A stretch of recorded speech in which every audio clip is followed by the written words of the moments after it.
हरे कृष्ण दाढ़त्य भक्तिरस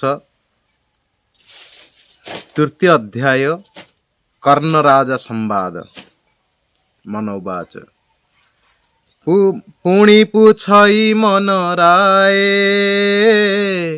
चैतन्य देवंकर पाए तुम्भे जा कलटी प्रकाश पद पद के सुधारस सत्य त्रेतयार चरित शुणी मुहोइली पवित्र कह द्वापर जुग कथा शुणी मो छाड़ू मन व्यथा ता शुणी कहे चैतन्य हे मन हुओ सावधान द्वापर जुग महावीर कर्ण नृपति नाम तार सोमवंशरे अवतार अटये महाधनुर्धर क्षत्रिय गौरव गंजन दैवे रवीर नंदन शरण संभाळिबा अर्थे बाहे बांधिण थाई नेते सत्य भंग कुलवंत शांत सुशील से महत क्षत्रिय कुले से निशंक सर्वदा काले रणरंक चालन्ते कंपे वसुमती सुरे असुरे डरी थांती एमंते कर्ण महाराजा सुखे पाळई जन प्रजा ताहार इकई कुमार विशिकेशन नाम तार भारिजा नाम चंद्रावली सती साधवी से हुबाली एमंते कर्ण जे राजन दाने मोहिले सर्वजन नीति सुवर्ण सते भार प्रमाण दान देवतार एथि उतारु जेबे जन मागंती अन्न वस्त्र दान मनो संतोषे तांकु देई वाक्य कुहंती चाटुआई दुखी ब्राह्मण जेबे देखी जीवंते दिए अन्न लेखी एमंते केते दिन गला ता कीर्ति जगते पुरीला जानिले प्रभु भगवान बिड़ीबा पाई तार मन जगन्मोहन पीतवास माया रे हेले विप्रदेश कंधरे शोभई पईता धारण पात्री गड़ु छता ललाटे श्रीहरि मंदिर पुस्तक जाऊली कांधर अति सुंदर जुबावेश बचने जन मन तोष एमंत बेसे दामोदर विजय कर्ण सिंह द्वार उच्चार कले सामवेद आकाशे घोटिला शबद कंठ कोकिल स्वर जीणी पाषाण तरले ता शुणी कर्ण महावीर प्रवेशी विप्रंक छामूर दक्षिण नमस्कार कले तत्क्षणे पाद धौत कले आसने तांकु बसाइले विनय वचने पुछिले क्यों कारणे मोर पुर विजय कल दिजबर कह हे स्वरूप उतर देवी मु संशय न कर धन रतन अलंकार कियबा सुवर्ण भंडार जे बांछित तुम्भ चिते संभाळ काली परिजन्ते जेते क इच्छा तोते देवी दरिद्रपण छड़ाईबी भोजन करी मोर पुरे आज करह एही ठारे शुणी कहंती दिजबर शुण तु कर्ण महावीर तेणु आइलु तोर पास करिण अति प्रतियास वांछित धन देले नेबु ନୋହିଲେ ଲେଉଟିଣ ଯିବୁ ତ୍ୱରିତ ଦେଲେ ମହାପୁଣ୍ୟ କହିଅଛନ୍ତି ଋଷିଗଣ ତୁ ବୋଲୁ କାଲି ପରିଜନ୍ତେ ଆମ୍ଭେ ନ ରହୁ କଦାଚିତେ ନାହିଁ ବୋଇଲେ ଆମ୍ଭେ ଯିବୁ ଏଠାରେ କିମ୍ପା ବସିଥିବୁ ପୁଣି ବୋଲଇ କର୍ଣ୍ଣବୀର ପବିତ୍ର କର ମୋର ପୁର ଆଜି ମୋ ପୁରରେ ରନ୍ଧନ କଲେ ମୋ ସୁଫଳ ଜୀବନ। ତା ଶୁଣି କହନ୍ତି ଶ୍ରୀହରି ଶୁଣ ତୁ କର୍ଣ୍ଣ ଦଣ୍ଡଧାରୀ ଭୋଜନ ମାଗୁଅଛୁ ତୋତେ ଦେଇ ନ ପାରୁ କଦାଚିତେ। ତା ଶୁଣି ବୋଲେ ମହାରାଜା କହିଲୁ ବିପରୀତ କଥା କି ଭୁଞ୍ଜିବ ବିପ୍ର ତୁମ୍ଭେ ଦେଇ ଯେ ନ ପାରିବୁ ଆମ୍ଭେ ଯାହା ମାଗିବ ତାହା ଦେବି ନଦେଲେ ଅପରାଧୀ ହେବି। ପ୍ରଭୁ ବୋଇଲେ ସତ୍ୟ କର ମୋ ହସ୍ତେ ତୋଳି ଦିଅ ନୀର ଶୁଣି ନୃପତି କଲା ସତ୍ୟ ବ୍ରାହ୍ମଣ ଶୁଣି ନୃପତି ସତ୍ୟ କଲା ବ୍ରାହ୍ମଣ ହସ୍ତେ ନୀର ଦେଲା ବୋଇଲା ମାଗ ବିପ୍ରବ ତ୍ରିବାର ସତ୍ୟ ସତ୍ୟ ମୋର କର୍ଣ୍ଣର ଦୃଢ଼ ବାକ୍ୟ ଶୁଣି କୁହନ୍ତି ପ୍ରଭୁ ଚକ୍ରପାଣି ମନୁଷ୍ୟ ମାଂସେ ମୋ ଭୋଜନ ଶୁଣି ବୋଇଲେ ଦାନି କର୍ଣ୍ଣ କେତେକ ଜନ ଦେବି ଆଣି ସ୍ୱରୂପ କହ ବିପ୍ରମଣି।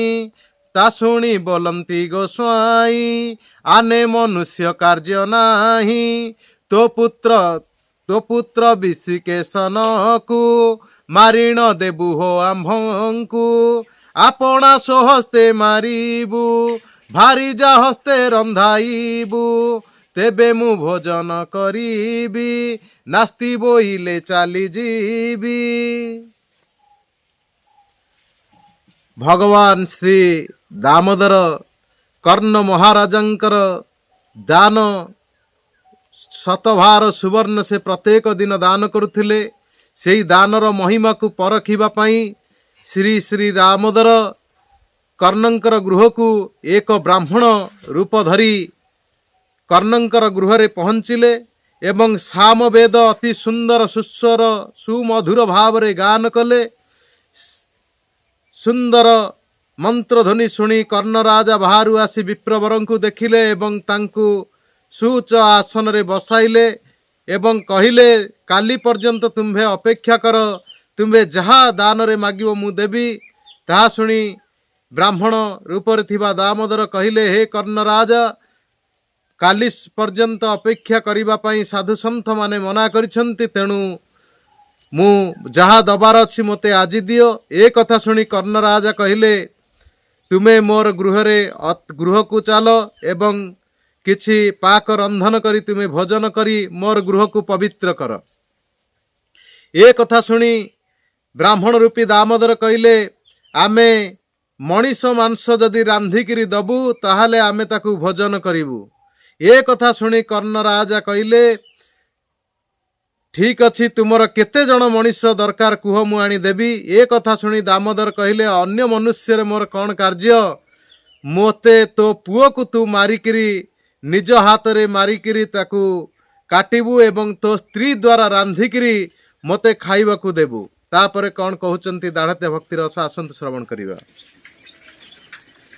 ଆପଣା ସ୍ୱହସ୍ତେ ମାରିବୁ ଭାରିଜା ହସ୍ତେ ରନ୍ଧାଇବୁ ତେବେ ମୁଁ ଭୋଜନ କରିବି ନାସ୍ତି ବୋଇଲେ ଚଳିଯିବି।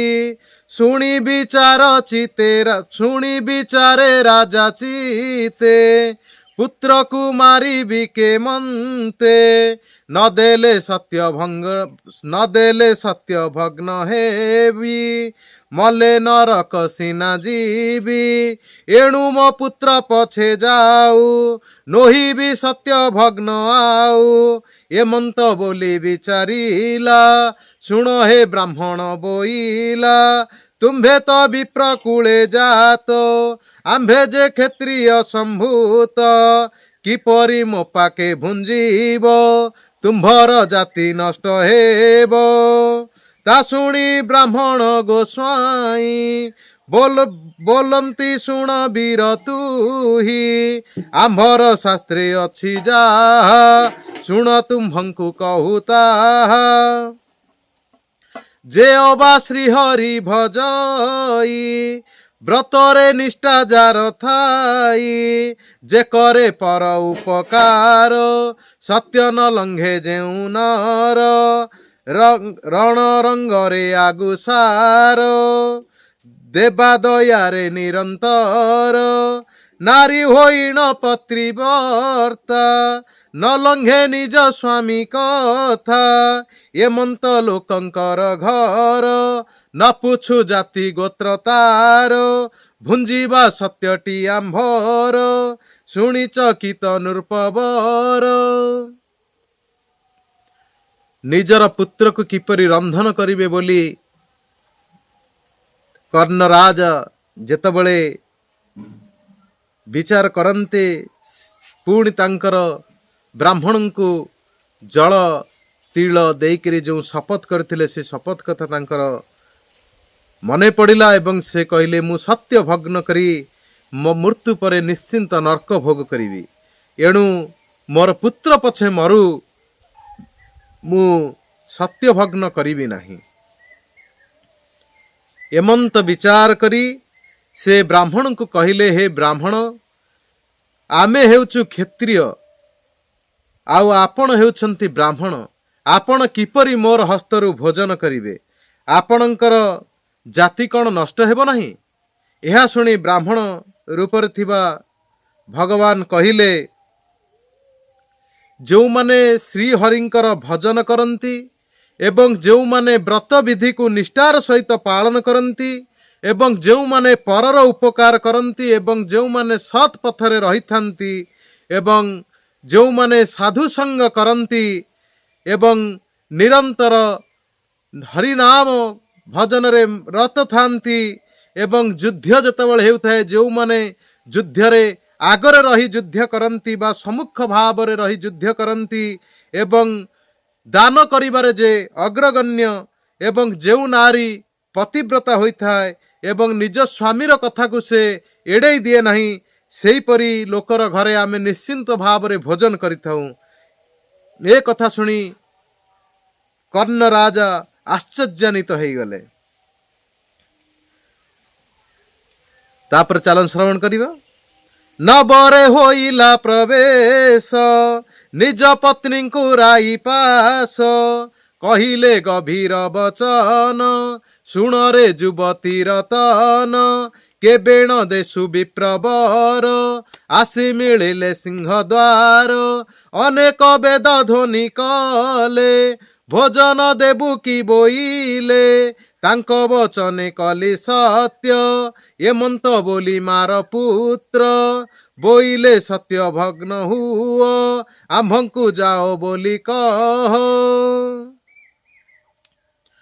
ତାପରେ କର୍ଣ୍ଣ ମହାରାଜ ତାଙ୍କର ରାଜ ଉଆସକୁ ଗଲେ ଏବଂ ତାଙ୍କର ରାଣୀଙ୍କୁ ସମସ୍ତ ଘଟଣା ବିଷୟରେ କହିଲେ। ପୁଣି ବୋଲନ୍ତି ମହାରାଣୀ, ଶୁଣି ବୋଲନ୍ତି ମହାରାଣୀ, ଦିଅ ଯେ ନିଜ ପୁତ୍ର ହାଣି, ନଦେଲେ ସତ୍ୟ ଭଗ୍ନ ହୋଇ, ନରକେ ପଡ଼ିବ ହୋ ଯାଇ, ସ୍ୱାମୀ କି କହନ୍ତେ ମୟନ୍ତ, ଆସି ମିଳିଲା ନିଜ ସୁତ। ଏଇ ସମସ୍ତ ବୃତ୍ତାନ୍ତ ଶ୍ରବଣ କରି ସାରିଲା ପରେ କର୍ଣ୍ଣ ରାଜାଙ୍କର ପତ୍ନୀ କହିଲେ, ତୁମେ ତୁମର ପୁତ୍ରକୁ ହାଣି କରି ସେଇ ବ୍ରାହ୍ମଣଙ୍କୁ ଭୋଜନ ଦିଅ। ଏହି ସମୟରେ ତାଙ୍କର ପୁତ୍ର ଆସି ପହଞ୍ଚିଛନ୍ତି, ଯେ କି 12 ବରଷର ବାଳ, ଦେହତା ଦିଶଇ ଉଜଳ, ସୁନ୍ଦର ପଣେ ତାକୁ ସରି, କେହି ନଥିବେ ତିନି ପୁରୀ, ଚତୁର ବିବେକ ସୁହାଣ, ପୁଛଇ ମାତାଙ୍କ ଚରଣ, କି ବୋଲି ବିଚାର କରୁଛ, କିମ୍ପାଇଁ ମୋତେ ଲୁଚାଉଛ, କିମ୍ପା ଚିନ୍ତିତ ଦଣ୍ଡଧାରୀ, ଭୋମାତା କହ ସତ୍ୟ କରି। କର୍ଣ୍ଣ ରାଜାଙ୍କର ପୁତ୍ର ଯେ କି 12 ବର୍ଷର ବାଳକ, ସୁନ୍ଦର ଶରୀର, से आसिकरी तांकर मातांकु कहिले काहेकि तुमे मन दुख करुच, हे पिता तुमे काहेकि मन दुख करिछ मते कुह। पिता तो विप्रे कले सत्य, तोते मारिण देबे भात, शुणिण राजार कुमार, के कहू आनंद ताहार। भोता तो माता शुण तुम्भे, भोता तो माता तुम्भे शुण, जन्मिले अवश्य मरण, जेबे देहु जीव जीव, अवश्य माटी रे मिशिब। सागुणा शृगालंक ग्रास, नहिले हेब धूଳି पांस, एथुबा अन्य कार देह, मले हुई एका कह। विप्र भुंजीब मोर मांस, एथिरु बड़ भाग्य किस। कन्नराजांकर पुत्र कहिले, हे माता मोर बापा जो सत्य करिछंती, पिता निजर सत्य को पालन करी अवश्य मते रांधी करी ब्राह्मण को खाइबा को दियंतु। हे बापा हे माँ, जो माने जन्म हो लाभ करिछंती सेमाने तो दिने ना दिने मरिबे, एवं जेतबळे शरीर रु प्राण छाड़ी जीवो, ये शरीर तो दिने ना दिने माटी रे मिसी जीवो। ये शरीर मध्य सागुणा एवं शृगालंकर ग्रास हेबो। जदि ये शरीर को जाली दिया जाए ताहाले अग्नि द्वारा जली से धूଳି पाउंसरे परिणत हो जीवो। ये तो समस्तंकर शरीरर शेष रे यही गति होई थाए ना पिता। हे पिता तुमे मते रंधन करी ब्राह्मण को भोजन प्रदान कर। पुत्रर मुखु एहा शुणी, बहन गले नृपमणि, प्रभुंकु डाकी घेनी गले, मंदिरे प्रवेश होइले। पुत्र को धरी धातिकारे, उभा कराइले छामुरे, कर्णेसी हस्ते पाट खंडा, धरिण पति पर चंडा। गोविंद जानी तार मन, उहाड़ कले सुदर्शन, चक्रपुत्र को घेनी गले, माया कुमर उभा हेले। यही समय कर्णराज तांकर पुत्र विशिकेशन को आनी से ब्राह्मण को सम्मुख को आसिले एवं निजर तीक्ष्ण धारुआ खंडारे जेतबळे तांको हाणिबा पई उपस्थित हुंते भगवान निजर सुदर्शन चक्र को आज्ञा देले एवं सुदर्शन चक्र तांकर पुत्र को सेठारु नहीं चली गले एवं माया पुत्र को उभा कराइले। जे माया देबे अगोचर, मनुष्य केते कमातर। राधा ऋण करबाळ, काटिले शिर जे तत्काल। राणी हस्तरे नहीं देले, रंधन कर से बोइले। यही समय राधे कर्ण निजर पुत्र को तीक्ष्ण खड्ग द्वारा हाणी छोट छोट मांस करी तांक निज पत्नी को प्रदान करी कहिले, तुमे यहा को रंधन कर। राजा हस्तरु राणी धरी, काटिले तुला प्राय करी। मुंड मात्र कुलुचाइले, कांदिबे बोली विप्र गले। आबर जेते कमांसए, साजिके मनर हरस। घृत मरीच गुंडा भूले, हलदी पकाई दलिले। जीरा मरीच हिंगुधार, पकाई कले कमहुर। थोकाए संगते तेंतुली, पकाई कले क आंबिली। दिव्य रुआ अन्नमान, बहन कले करंधन। विप्रंकु डाकी नृप गले, भोजन करी बोइले। पुणी बोइले विप्रमणि, कपट कला तोर राणी। लुचाई थोई अछि शिर, आंभ अयोग्य से आहार। ଶୁଣି ନୃପତି ବେଗେ ଗଲେ, ଭୋସଖି କି କଲୁ ବୋଇଲେ, ତୁ ପୁଣି ଲୁଚାଇଲୁ ମୁଣ୍ଡ, ବିପ୍ରତ ରାଗରେ ପ୍ରଚଣ୍ଡ। କର୍ଣ୍ଣ ନିଜର ପୁତ୍ର ବିଶିକେଶନକୁ ହାଣି ତାଙ୍କର ପତ୍ନୀକୁ ଦେଲେ ଏବଂ ପତ୍ନୀ ତାକୁ ଛୋଟ ଛୋଟ କରି ତୁଳା କାଟିଲା ପରି ତାକୁ କାଟି ସେଥିରେ ଜିରା, ମରିଚ, ହିଙ୍ଗୁଳ ପକାଇକି ତାକୁ ଏକ ମହୁର କଲେ ଏବଂ ସେଥିରେ ଅଳ୍ପ କିଛି ତେନ୍ତୁଳି ପକାଇ ତାକୁ ରନ୍ଧନ କଲେ ଏବଂ ଏକ ସୁନ୍ଦର ସରୁ ଅରୁଆ ଚାଉଳରେ ଅନ୍ନ ରନ୍ଧନ କଲେ ଏବଂ ରନ୍ଧନ କରିବା ପୂର୍ବରୁ ସେ ନିଜର ପୁତ୍ରର ମୁଣ୍ଡଟିକୁ ଲୁଚାଇଲେ ଏବଂ ରନ୍ଧନ ଶେଷ ପରେ ଯେତେବେଳେ କର୍ଣ୍ଣ ରାଜା ବ୍ରାହ୍ମଣଙ୍କୁ ଭୋଜନ ନିମନ୍ତେ ଆହ୍ୱାନ କଲେ ସେତେବେଳେ ବ୍ରାହ୍ମଣ କହିଲେ, ହେ କର୍ଣ୍ଣ, ତୁମର ପତ୍ନୀ ତ ଆମ ସାଥିରେ କପଟ କଲା, ସେ ପୁତ୍ରର ମୁଣ୍ଡକୁ ଲୁଚାଇ ରଖିଛି, ତେଣୁ ସେ ଆହାର ଆମ ପାଇଁ ଅଯୋଗ୍ୟ। ଏହି ସମୟରେ କର୍ଣ୍ଣ ରାଜା ତାଙ୍କ ପତ୍ନୀକୁ କ'ଣ କହୁଛନ୍ତି ଆସନ୍ତୁ ଶ୍ରବଣ କରିବା। ଶୁଣି ନୃପତି ବେଗେ ଗଲେ, ଭୋସଖି କି କଲୁ ବୋଇଲେ, ତୁ ପୁଣି ଲୁଚାଇଲୁ ମୁଣ୍ଡ, ବିପ୍ରତ ରାଗରେ ପ୍ରଚଣ୍ଡ।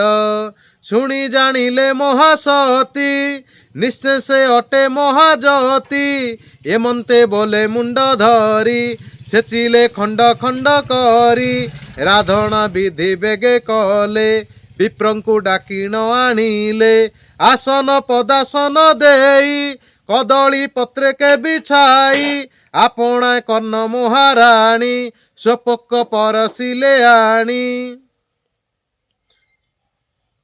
ଦେଖି ବୋଲନ୍ତି ବ୍ରହ୍ମବତ୍ସ, ଏକ ପତ୍ରକେ ବାଢ଼ି ଅଛ, ଏଥେ କି ବିଷ ଅଛ ଭରି, ମୋତେ ମାରିବ ବୋଲ କରି।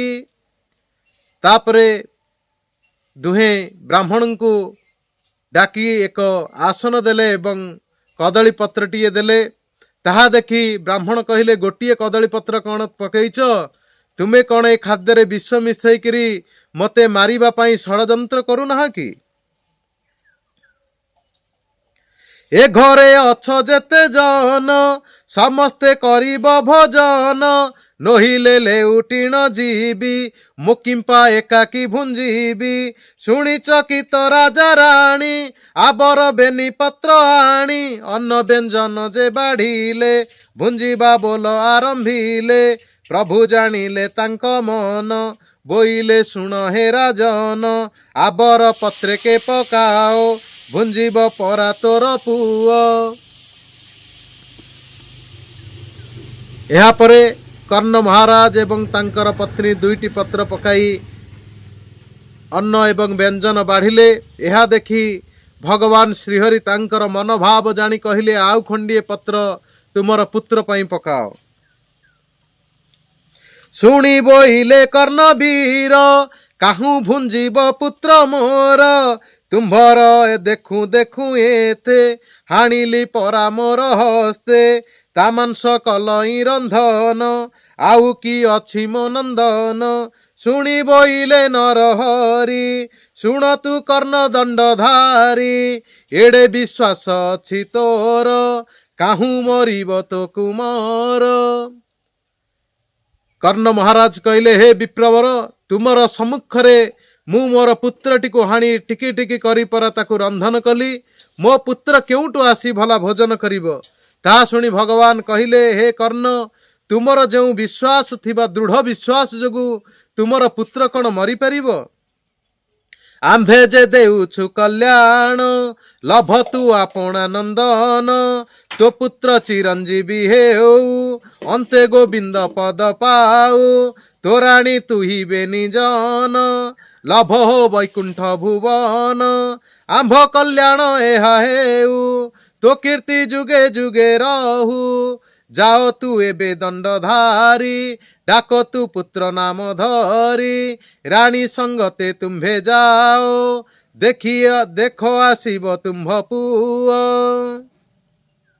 ତା ଶୁଣି ରାଜା ରାଣୀ ଗଲେ, ଶ୍ରୀକୃଷ୍ଣ ମାୟା ନ ଜାଣିଲେ, ଡାକିଲେ ଆସରେ କୁମର, ଭୁଞ୍ଜିବା ହେଉଛି ଉଛୁର।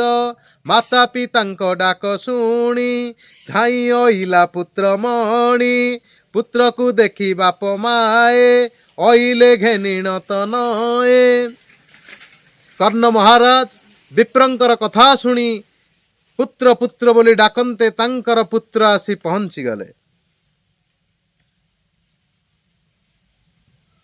घरे प्रवेश हेले जाई देखिले विप्र आउ नाही।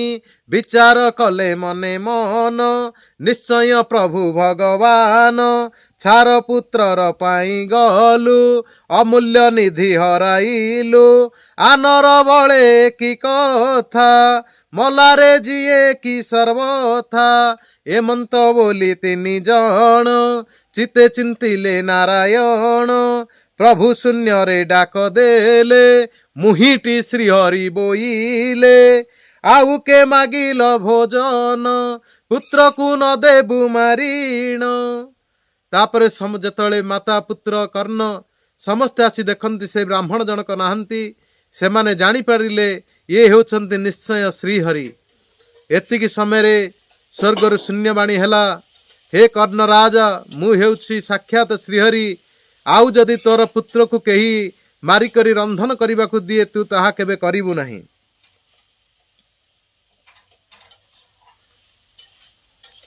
शून्य शब्द यह शुणी आनंदे कर्ण वीरमणि। पुत्र भारी जाति निजन केवल गोविंद भजन। काले वैकुंठ परापत शुण हे मनु नृपनाथ। दानर महिमा एमंत केवल थिब दृढ़ चित। ए मन चैतन्य संवाद शुणन्ते न लागे प्रमाद। जे प्राणी श्रद्धारे शुणिब हेले तरिब भवार्णव। एठी मन चैतन्य को कहउछंती एई जो कर्णराजांकर प्रसंग रे जो माने श्रद्धार सहित श्रवण करिवे सेमाने निश्चिंत भावरे भव समुद्ररु उद्धार पाइबे। सुजने कृष्ण चिंता कर देह संसार नोहे चीर। हरि पदार बिंदे गति मोचित रहु भृंगमती। सुख श्री कृष्ण पाद दुई अन्य शरण मोर नाही। साधु पाद ही नाम नाब मोते दुई आज्ञा हेब। भो प्रभु एते मात्र कर शरण जन्मे जन्मे मोर। इति श्री दाढ़ित्य भक्ति रसामृते मन चैतन्य संवादे कर्ण राजा पुत्र मुख्यणे नाम तृतीय अध्याय। हरे कृष्ण